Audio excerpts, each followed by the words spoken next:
2021 BMW 4 Series has a new face, and it is unmistakable, and it is polarizing to say the very least.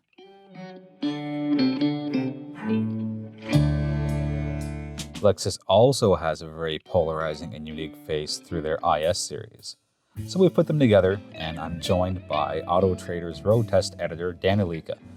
We'll have a conversation, we'll swap notes, and we'll exchange thoughts on both the new 4 Series and the tried and true IS from Lexus. There's his handsome face. Hey everyone. All right, so 2021 BMW M440i. Yes, it's the front end, and we're gonna not quite compare it, but we're gonna swap notes with the 2021 Lexus IS 300. You've seen that tons of times. So, what's the word you used? Objectionable. I mean, first of all, like from a size perspective, this is massive. And I don't necessarily think that's a problem, but it's the shape. These like oblong, they're not kidneys anymore. They're just like Lungs? Yeah, they're buck teeth. They look like a weird hoof print or something. I don't know. They're just, I can't get into it. And I really thought, I hoped, I went into it thinking like maybe it's worse in photos than it is in reality. And I picked it up and I was just like, this is hard no, eh? Terrible. But everything else is so good about this car. Right, so let's do like a quick 30-second. What do you love about the rest of the car? I love, from a styling perspective, it's so low and lean, right? You look at that and it just looks sporty, but the cool thing is, the M440i, I'm telling you right now, if you don't care about a manual transmission, this is the one to buy because it's cheaper. Yep. And it delivers all kinds of performance. 382 horse, 369 it's torque. Almost as much horsepower as the last time you could get a V8 in the M3 Coupe, which was back in like 2013. Right. It's so powerful, but it's like, it's usable power. And that's what I like about it. It's so nice to drive. Yeah, it's more of a GT car than a full-blown sports car, but I think it's whatever. Fantastic. So I love it. I love so much about it, except for that front end. Then you take a look at the IS, right? And we were talking about it earlier. Yep. It's controversial, but I wouldn't say as controversial. It stands out, but in a very kind of, you know, established way. It's got a unique look.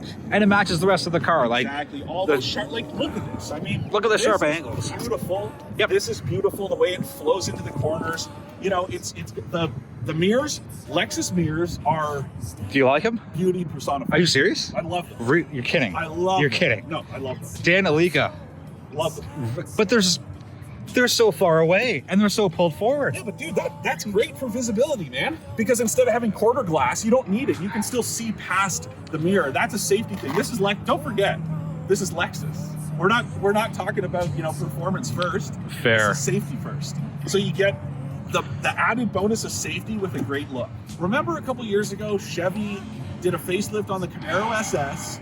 Yeah. It was it had that black bar, the bow tie was in the middle, it looked awful. And Chevy went, guys, we messed up and we listened to you and we fixed it for 2020.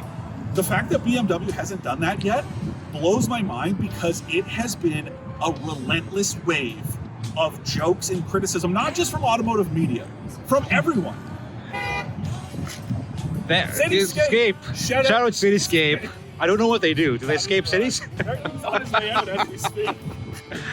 Okay, so is it because Chevy's a non-luxury brand and BMW is a luxury brand that admitting a possible wrong choices has a bigger impact? I don't know, because if you look at BMW, you know, there were rumors that the M3 and M4 weren't going to be available with rear-wheel drive, weren't going to be available with manual transmissions. Right. And right away, BMW said, no, we would never do that. We know that that's what you guys want. So the fact that BMW will listen to people in some regards, areas, but not in others, just really shows that they're so dedicated to this look, and it's such a bad idea. There's one thing to be different, I like that. Right. But, you know, it's one thing to be different and wrong and then refuse to admit when you're wrong. And that's what it feels like. We'd like to know what you think. So I don't mind it. I realize change is necessary. It's too much too soon. It's too abrupt. Yeah. I don't know whether keeping them horizontal and inflating them size-wise may have been on the table at some point over in the Bavarian Motorworks head office in Germany. The Lexus stuff, I'm used to it. I wasn't a big fan of it. A lot of sharp angles. You know, not everything can be as smooth as a 1994 Corolla. Right? I had high hopes for it, and I like it even more than I thought I would. I genuinely adore it. Everything about it is so good, but I wouldn't be able to have that in my driveway.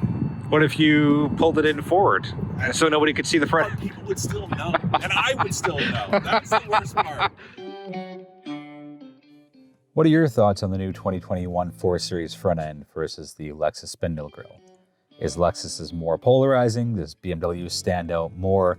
Is it too much too soon? Or will people eventually learn to love it and accept it? Let us know in the comments.